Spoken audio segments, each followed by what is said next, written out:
Well आज the Hindu editorial का topic है कंटेम्प्ट फॉर लेबर और मैं हूं आपके साथ अमिताभ आनंद। आज का टॉपिक है कंटेम्प्ट फॉर लेबर। कंटेम्प्ट का मतलब एक्सट्रीम डिसलाइक किसी भी चीज के लिए, तो मतलब कि कंटेम्प्ट यानी कि बड़ा घृणा लेबर के लिए, ठीक है ना, या तिरस्कार कह सकते हैं। तो सेंटर को जो है अलाउ नहीं करनी चाहिए, मतलब कि परमिट नहीं देनी चाहिए, अनुमति नहीं देनी चाहिए एग्जेम्पशंस की, छूट की। किस चीज से? Welfare laws for workers. Workers के लिए जो वेलफेयर लॉज है ना, उसमें छूट की अनुमति नहीं दी जानी चाहिए, जैसा कि सजेस्ट किया गया है स्टेट्स के द्वारा। मूड का मतलब सजेस्ट करना, ठीक है, सजेस्टेड बाय स्टेट्स, ठीक है। एट ए टाइम, ऐसे समय में जब सारे लोग, when everyone is awaiting. Awaiting जो है एक वर्ब है और वेटिंग भी वर्ब है। आई एम, लेकिन वेटिंग के साथ जो है हम प्रीपोजिशन लगाते हैं generally, I am waiting for somebody, but awaiting के साथ नहीं लगाते हैं। तो व्हेन एवरीवन इज अवेटिंग, जब सभी लोग जो है प्रतीक्षा कर रहे हैं जल्द से जल्द समाप्त होने का, किस चीज का? हेल्थ और इकोनॉमिक क्राइसिस का, जो हुआ है, जो किसके कारण हुआ है? ग्लोबल पैंडेमिक के कारण जो होने वाले जो हेल्थ और इकोनॉमिक क्राइसिस है, उसका जल्द से जल्द समाप्त होने का सभी लोग प्रतीक्षा कर रहे हैं। उस समय में इंटरेस्ट जो है, यानी कि लेबरर्स और वर्कर्स का जो इंटरेस्ट है, जो हित है, तो ये इंटरेस्ट के लिए यहाँ पर जो है आपका क्या आ गया, एक क्या कहेंगे उसको, ये हो गया आपका इंटरेस्ट के लिए वर्ब हो गया। तो the interest are, once again, ये जो इंटरेस्ट जो है, उनका जो हित है लेबरर्स और वर्कर्स का, वो फिर से मतलब कि सेक्रीफाइस किया जाना, मतलब उसको बलि दिया जाना तय है, ठीक है ना।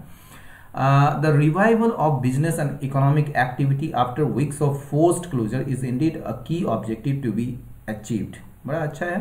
यानी कि ये कहा जा रहा है इस एडिटोरियल में कि ये जो बिजनेस और इकोनॉमिक एक्टिविटी का रिवाइवल जो है, फिर से शुरू करना, ठीक है ना, यानी कि व्यापारिक और या व्यवसायिक और आर्थिक जो गतिविधि है, उसका फिर से शुरू किया जाना या उसका पुनरुद्धार करना या पुनर्जीवित करना after weeks of forced closure. Forced closure मतलब जबरन, या तो कोई अपनी इच्छा से तो किया नहीं है, या जबरन है क्योंकि पैंडेमिक के कारण है, मतलब कि सरकार जो है इसको लॉकडाउन किया गया है सरकार के द्वारा। तो ये फोर्स्ड क्लोजर है, मतलब बाध्य रूप से, जबरदस्ती, जबरन जो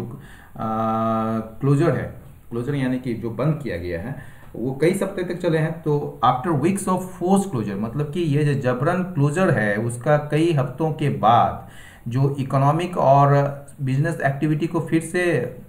पुनरुद्धार करना, फिर से चालू करना, ये निश्चित रूप से या सच में एक बहुत ही महत्वपूर्ण उद्देश्य है, बहुत ही महत्वपूर्ण की मतलब इम्पोर्टेंट ऑब्जेक्टिव है, जिसको अचीव किया जाना है, टू बी अचीव्ड, यानी कि जिसको हासिल किया जाना है। ये बहुत ही महत्वपूर्ण उद्देश्य है रिवाइवल, या बहुत ही महत्वपूर्ण ऑब्जेक्टिव है जिसको हासिल किया जाना है। हाउएवर, हालांकि फिर यहाँ से जो है सेंटेंस बदलता है, उसका दूसरा रूप दिखाता है, यानी कि पहला जो है वो आपको दिखाया पॉजिटिव, लेकिन उसके बाद अब जो है वो जरा सा निगेटिव दिखाएगा।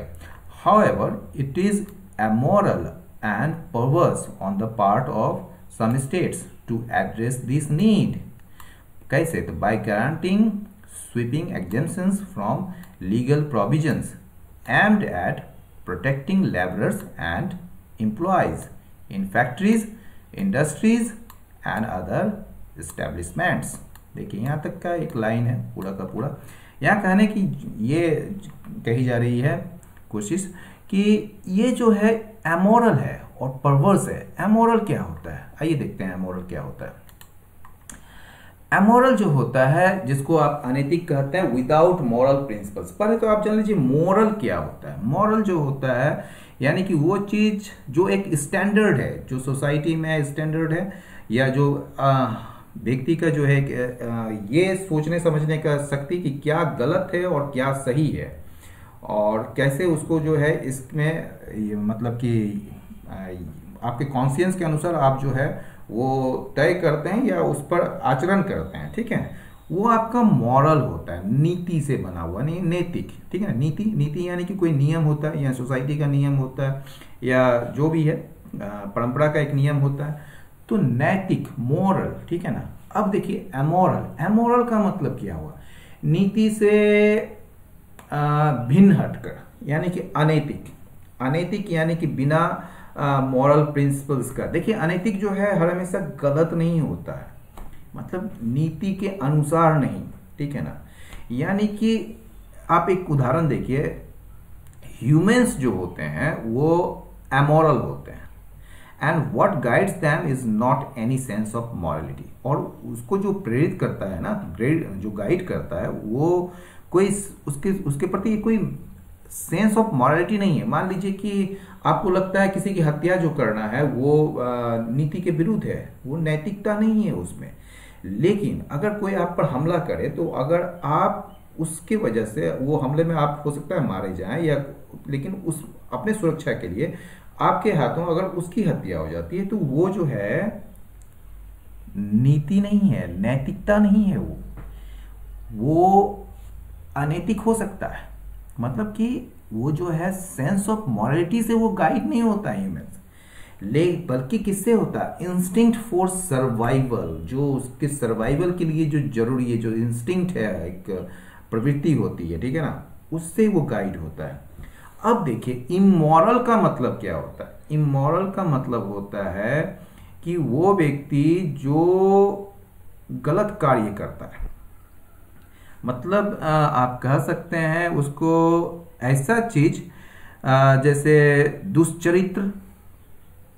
दुष्चरित्र कह सकते हैं आप, या ऐसा चीज जो एकदम मोरल के बिल्कुल विपरीत होता है, यानी कि ऐसा बिहेवियर जो ऑनेस्ट या अच्छा नहीं कहा जाएगा, जैसे चोरी करना या किसी को मार देना, ये आपकी नीति से जुड़ा हुआ नहीं है। लेकिन ये किसी और को जो है वो किसी, ज़्यादातर आदमी यानी कि सोसाइटी के द्वारा इसे अगर गलत कहा जाता है, ठीक है। देखिए आप पर कोई हमला किया और आप अपने आप को बचाव किए और बचाव में कोई मारा जाता है तो सोसाइटी आपके इस कृत्य को जो है अनैतिक नहीं कहेगा, मतलब कि वो इमोरल नहीं कहेगा, लेकिन वो एक टाइप का एमोरल होता है, जिसमें जो है मतलब क्या कहेंगे आप उसको, एक सेंस ऑफ मॉरलिटी वहां नहीं होती है।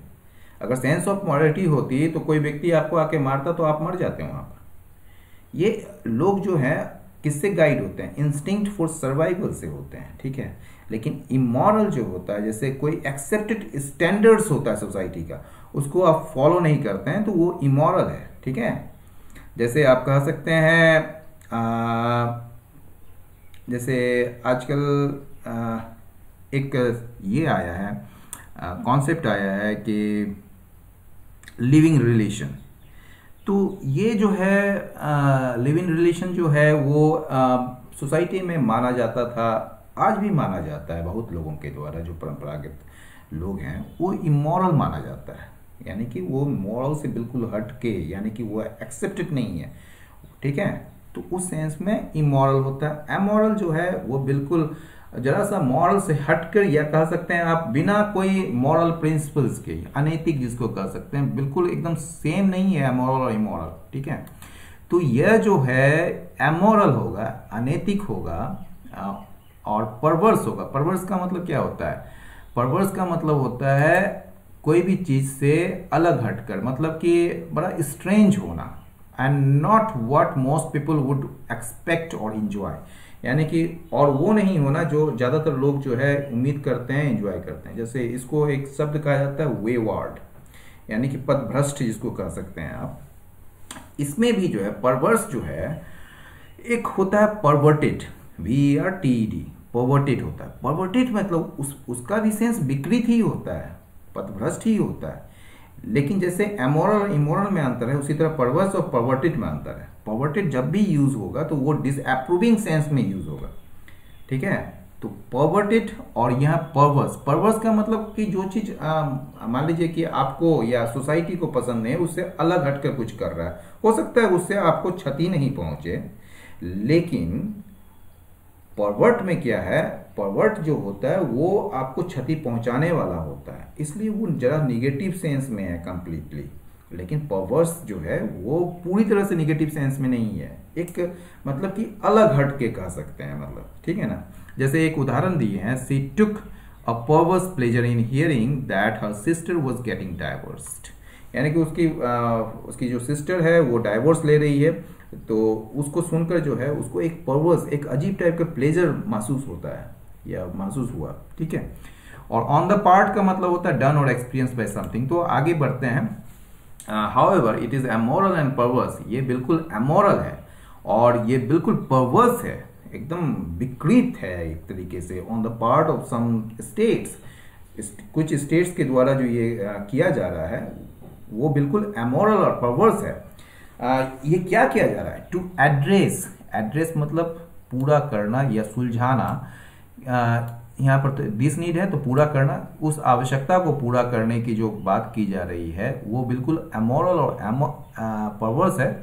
कैसे? तो ये जो पूरा करने की बात जो की जा रही है इस आवश्यकता को कैसे? तो बाय ग्रांटिंग स्वीपिंग एग्जेम्पशंस, मतलब स्वीपिंग मतलब व्यापक, पूरी तरह से, जिसमें सारे कुछ सम्मिलित हो जाए। तो ग्रांटिंग मतलब देना,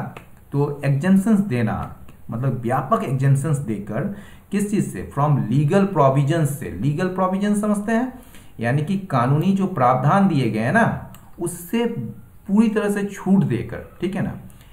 जिसका लक्ष्य जो है यानी कि जिसका जो उद्देश्य है, एम्ड एट, ये लीगल प्रोविजंस के बारे में एम्ड है यहाँ पर, ठीक है ना।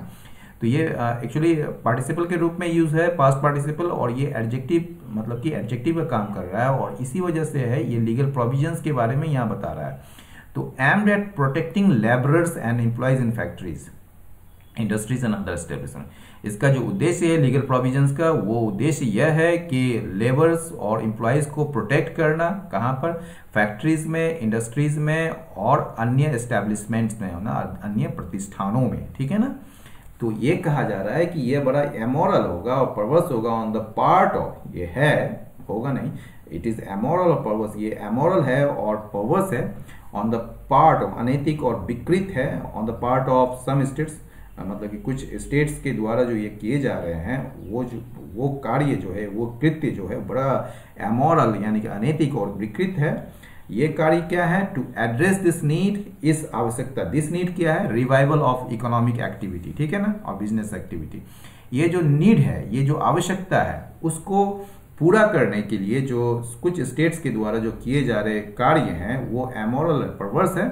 और ये कार्य कैसे किए जा रहे हैं? बाय ग्रांटिंग स्वीपिंग एग्जेम्पशन, यानी कि व्यापक छूट देकर, किस चीज से? फ्रॉम लीगल प्रोविजंस से, वो लीगल प्रोविजंस जिसका उद्देश्य है लेबरर्स और एम्प्लॉयज को फैक्ट्रीज, इंडस्ट्रीज और अदर एस्टेब्लिशमेंट में सुरक्षा देना, उसको प्रोटेक्ट करना, रक्षा करना। Madhya Pradesh has embarked on,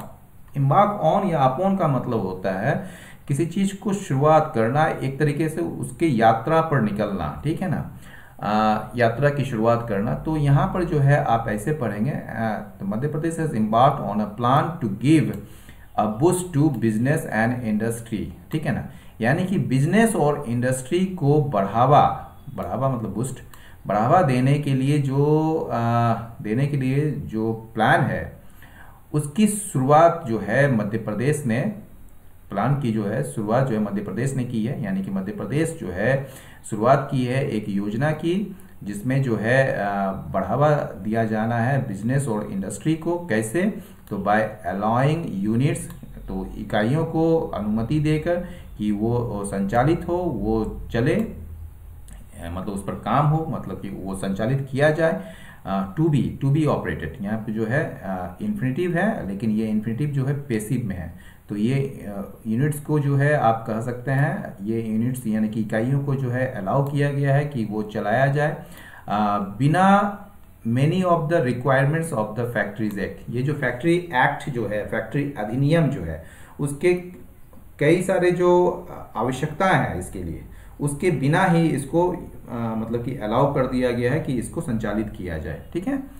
तो उसमें क्या किया है, फैक्ट्रीज एक्ट के जो रिक्वायरमेंट्स में क्या क्या है, तो उसका कोई जरूरी नहीं है, और उसको इकाइयों को मतलब अनुमति दे दी गई है कि इसे चलाया जाए, इसे संचालित किया जाए। वो क्या क्या रिक्वायरमेंट्स है,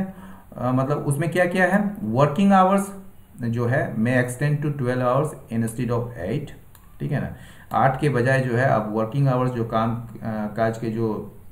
घंटे होंगे वो 8 के बजाय 12 घंटे तक जा सकते हैं। एंड वीकली ड्यूटी, और वीकली ड्यूटी जो है, वीकली ड्यूटी जो है वो कम तक 72 घंटे तक जा सकते हैं। गोइंग बाय मतलब अकॉर्डिंग टू या फॉलोइंग समथिंग समबडी। तो going by chief minister Shivraj Singh Chouhan remarks, Shivraj Singh यानी कि जो मुख्यमंत्री हैं शिवराज सिंह चौहान, उनकी टिप्पणी के अनुसार, रिमार्क्स में टिप्पणी के अनुसार ये क्या है, इट अपीयर्स, ऐसा लगता है कि स्टेट जो है यानी कि मध्य प्रदेश जो है उसने क्या किया है, यूज किया है किस चीज का, सेक्शन 5 ऑफ द एक्ट, इस एक्ट का जो धारा 5 है, इस अधिनियम का जो धारा 5 है उसका यूज किया गया है, यूज किया है स्टेट ने, विच परमिट्स, जो अनुमति देता है एग्जेम्पशन का, फ्रॉम इट्स प्रोविजंस, जो लीगल प्रोविजंस है ना, जो प्रावधान है उससे छूट देता है, ठीक है ना, फॉर 3 मंथ्स, 3 मंथ्स के लिए, ठीक है। इन द होप, इस आशा में इसने यूज किया है, इन द होप, इस आशा में कि सेंटर जो है वो मंजूरी दे देगी इस सस्पेंशन को, इस निलंबन को, मतलब कि ये जो एग्जेम्पशन दिया गया है ना प्रोविजन से, तो उस निलंबन को जो है, उस सस्पेंशन को जो है वो सेंटर मंजूरी दे देगी कम से कम 1000 डे के लिए, 1000 दिनों के लिए, ठीक है ना। हाउएवर, हालांकि दिस एग्जेम्पशन, ये जो एग्जेम्पशन जो है वो दिया जा सकता है only during a public emergency, केवल आपातकाल में, सार्वजनिक आपातकाल में ही के दौरान ही दिया जा सकता है, जिसको ये आपातकाल को जो है, यहाँ देखिए ये पब्लिक इमरजेंसी को जो है डिफाइन किया गया है, परिभाषित किया गया है इन ए लिमिटेड वे, एक सीमित तरीके से इसको मतलब कि डिफाइन किया गया है, परिभाषित किया गया है, किसके रूप में, as a threat to security due to war और एक्सटर्नल एग्रेशन, यानी कि युद्ध या बाहरी आक्रमण के कारण अगर राष्ट्र की सुरक्षा में कोई थ्रेट आता है तो उसके रूप में जो है एक सीमित तरीके में इस चीज को, पब्लिक इमरजेंसी को डिफाइन किया गया, और इसी पब्लिक इमरजेंसी के दौरान ही जो है ये एग्जेम्पशन दिया जा सकता है। Uttar Pradesh has approved an ordinance, Uttar Pradesh ने एक ऑर्डिनेंस, एक अध्यादेश को मंजूरी दी है, जिसमें क्या किया गया है कि सारे लेबर लॉज को जो है 3 साल के लिए सस्पेंड कर दिया गया, यानी कि उत्तर प्रदेश ने उन सारे लेबर लॉज को 3 साल के लिए निलंबित करने वाले जो अध्यादेश को जो है उसने मंजूरी दी है। सेव अ फ्यू वंस, ये फ्यू वंस जानते हैं किसके लिए आया है, ये फ्यू वंस आया है लेबर लॉज के लिए, ठीक है। और ये सेव जानते हैं किसके लिए आया है, सेव का मतलब होता है, ये प्रीपोजिशन है, ठीक है ना, सेव यहाँ पर कोई वर्ब नहीं है, यहाँ सेव जो है प्रीपोजिशन है, और इसका मतलब होता है एक्सेप्ट, बारिंग, ठीक है ना, छोड़कर, कुछ कानूनों को छोड़कर, ठीक है ना, जो कि संबंधित है किससे, रिलेटिंग टू द, रिलेटिंग में संबंधित है किससे, abolition of child and bonded labour, जो चाइल्ड यानी कि बच्चा जो होता है, और बॉन्डेड बंधुआ मजदूर जो होता है, और चाइल्ड लेबर समझते हैं जो बच्चे लोगों को मजदूरी में लेके आया जाता है, तो वो चाइल्ड लेबर, और बॉन्डेड लेबर का एबोलिशन मतलब उन्मूलन कह सकते हैं, खात्मा कह सकते हैं, एबोलिश से बना है एबोलिशन, ABOLISH, एबोलिश मतलब खत्म करना, हटा देना,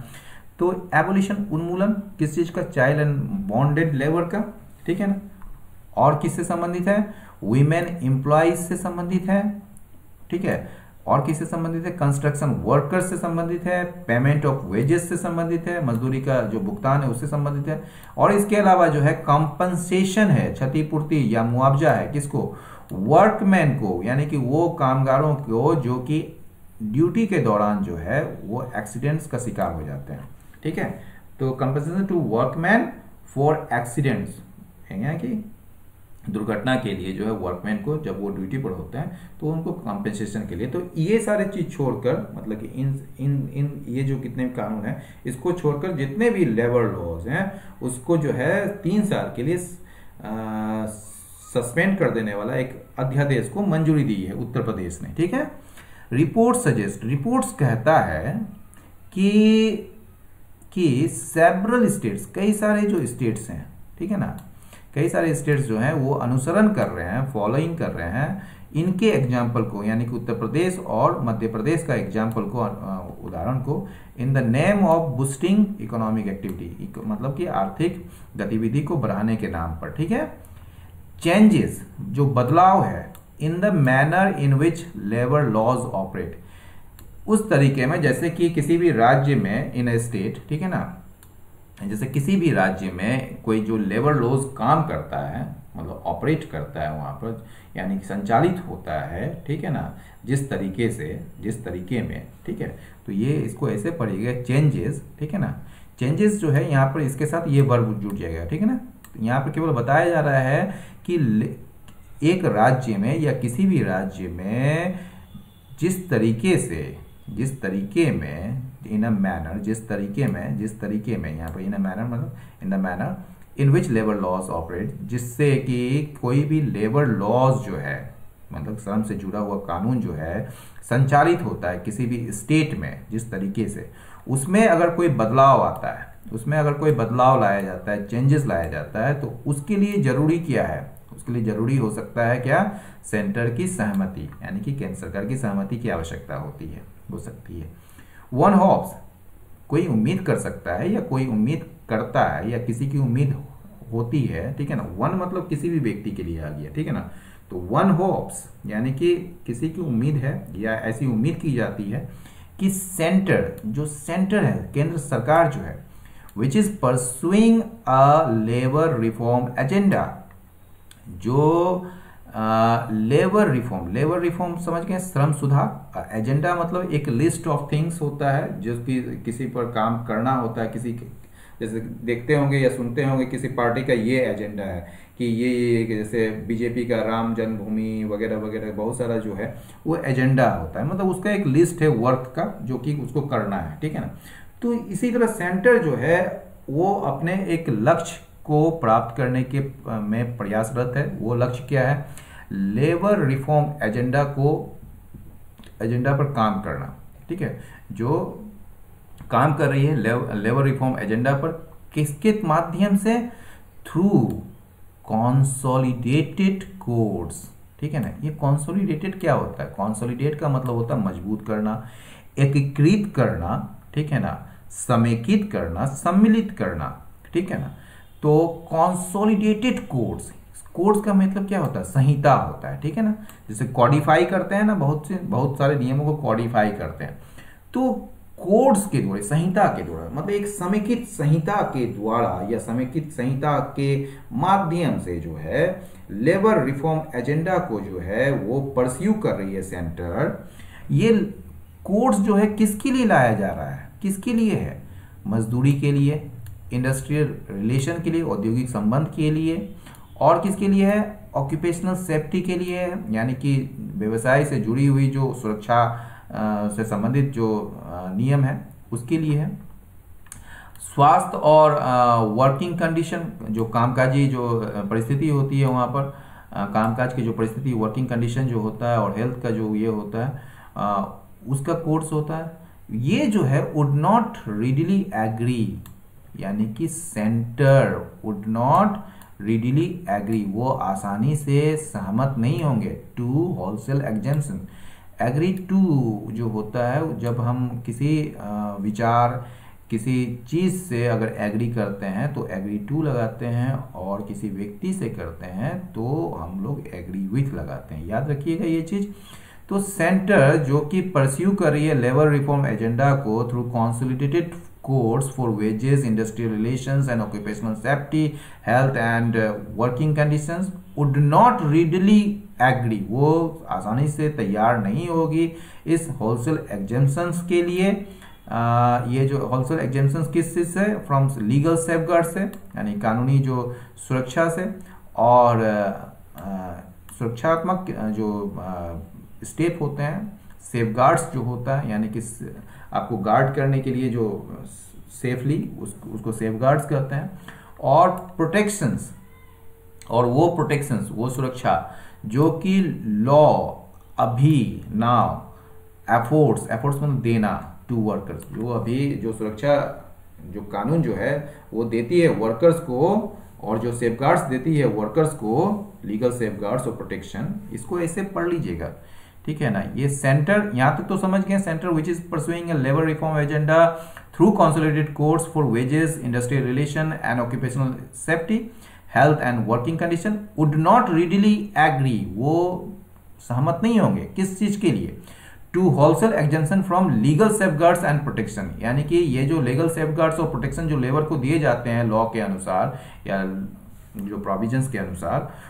उससे जो होलसेल एक थोक मात्रा में जो एग्जेंशन जो दे रहे हैं, जैसे कि उत्तर प्रदेश ने पूरे के पूरे कानून को 3 साल के लिए जो है उसने एग्जेम्प्ट कर दिया, उसको जो है सस्पेंड कर दिया, ठीक है ना। तो ये जो होलसेल एग्जेम्पशंस जो दी जा रही है लीगल सेफगार्ड से और प्रोटेक्शन से जो कि लेबर को प्राप्त है, ठीक है ना, और जो ये कानून जो देती है उसको लेबर्स को, वर्कर्स को, एफोर्ट्स मतलब देना, ठीक है ना, तो टू वर्कर्स, तो उससे जो है वो उसके लिए सहमत नहीं होगी, ठीक है। द मोस्ट एग्रीजियस, एग्रीजियस का मतलब क्या होता है? एग्रीजियस का मतलब होता है एक्सट्रीमली बैड, बहुत ही खराब, बहुत ही भयानक, बहुत ही भयावह कह सकते हैं, एक जो बहुत ही भयावह पहलू है, ठीक है ना, बहुत ही खराब जो पहलू है किस चीज का, कंट्री का रिस्पॉन्स टू द पैंडेमिक, यानी कि पैंडेमिक जो हुआ है यहाँ पर जो आया है पैंडेमिक,